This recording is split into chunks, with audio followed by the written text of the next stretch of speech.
আসসালামু আলাইকুম ওয়া রাহমাতুল্লাহি ওয়া বারাকাতুহু নাহমাদুহু ওয়া নুসাল্লি আলা রাসূলিহিল কারীম আম্মা বা'দ।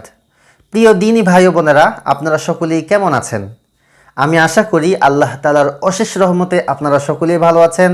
আলহামদুলিল্লাহ, আপনাদের দোয়ায় আমিও অনেক ভালো আছি। প্রিয় বন্ধুগণ, আজকে খুবই গুরুত্বপূর্ণ একটি আমল আমি আপনাদেরকে শিখিয়ে দেব। যদি আপনাদের কখনো কোনো জিনিস হারিয়ে যায়, ছোট জিনিস হোক বা বড় জিনিস, তাহলে আপনি যদি সেই সময় এই আমলটি করেন, যে আমলটি আমি এখন আপনাদেরকে শিখিয়ে দেব, তাহলে ইনশাআল্লাহ আপনার হারানো জিনিসটি আপনি খুব তাড়াতাড়ি ফেরত পাবেন ইনশাআল্লাহ। এটা আল্লাহ তাআলার দয়ায় অনুগ্রহে।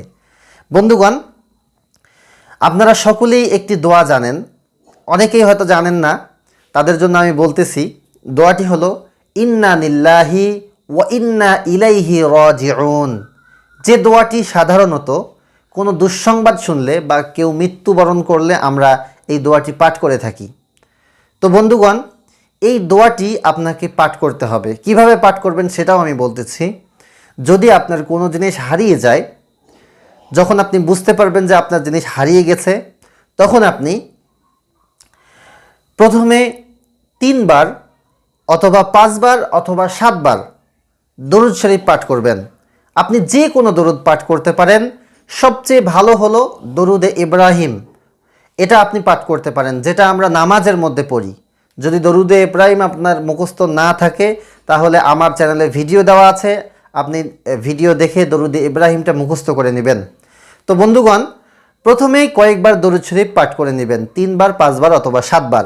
তারপরে ইন্না লিল্লাহি ওয়া ইন্না ইলাইহি রাজিউন, এই দোয়াটি আপনারা কমপক্ষে 40 বার পাঠ করবেন। 40 বারের বেশিও পাঠ করতে পারেন, কমপক্ষে 40 বার পাঠ করবেন। তারপরে আবার আপনি কয়েকবার দরুদ শরীফ পাঠ করবেন, 3 বার 5 বার অথবা 7 বার। যদি আপনি শুরুতে 3 বার পাঠ করেন দরুদে ইব্রাহিম, তাহলে শেষে 3 বার পাঠ করবেন।